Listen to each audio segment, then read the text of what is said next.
O senhor está falando várias vezes dessa tentativa de conseguir colocar esse patrimônio para dentro do país, só que de forma ilegal.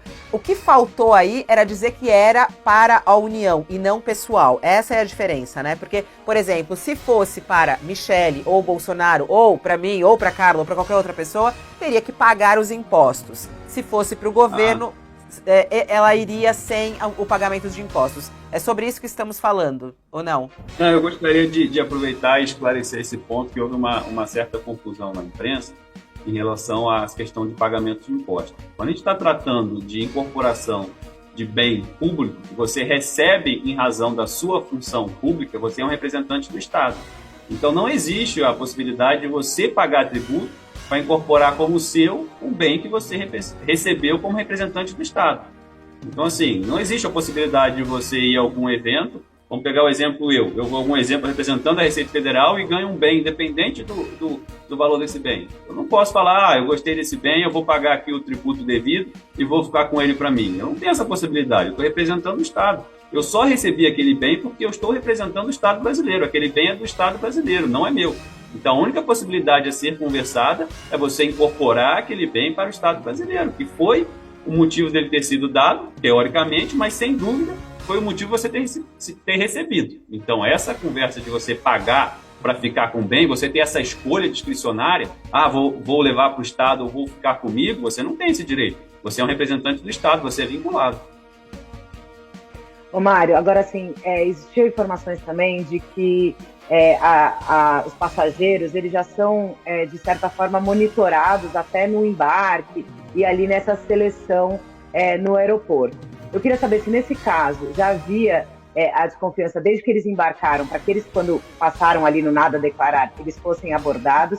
E aí, assim, você pode falar de uma questão hipotética, né, já que não pode falar do caso, e se as comitivas de ministros normalmente são liberadas ou passam por revistas, se existe um protocolo diferente pelo fato de ser um ministro ou não?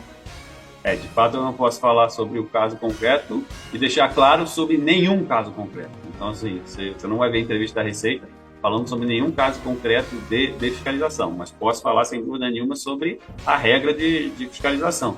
Todos os passageiros que embarcam e desembarcam são monitorados pela Receita Federal, são fiscalizados de forma indireta. A Receita Federal tem um sistema que faz o processamento de dados de todos os passageiros, e esse sistema, que é um sistema, é técnico e impessoal, ele analisa naquele momento quais são os passageiros que, por motivos diversos, você tem uma ideia, são 50 itens que são cruzados pelo sistema, por motivos diversos, podem representar algum risco aduaneiro maior. Então, aqueles passageiros são selecionados para a vistoria e durante a vistoria você entende o motivo da viagem, a documentação que o passageiro apresenta, esse tipo de coisa. Então, aí você vê no caso concreto se existia de fato o risco ou não.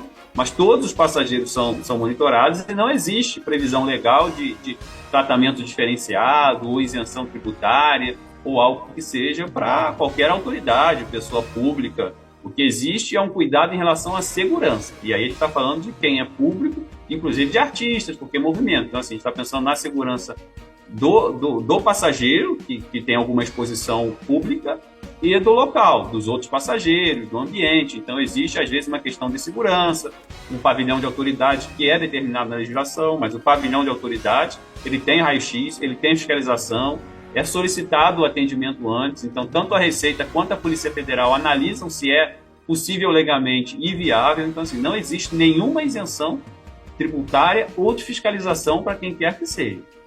Só existe uma diferenciação para diplomatas estrangeiros na Convenção de Viena. Esses, de fato, têm alguma isenção em relação à fiscalização e se a Receita tiver alguma fundada suspeita, pode exigir a abertura de alguma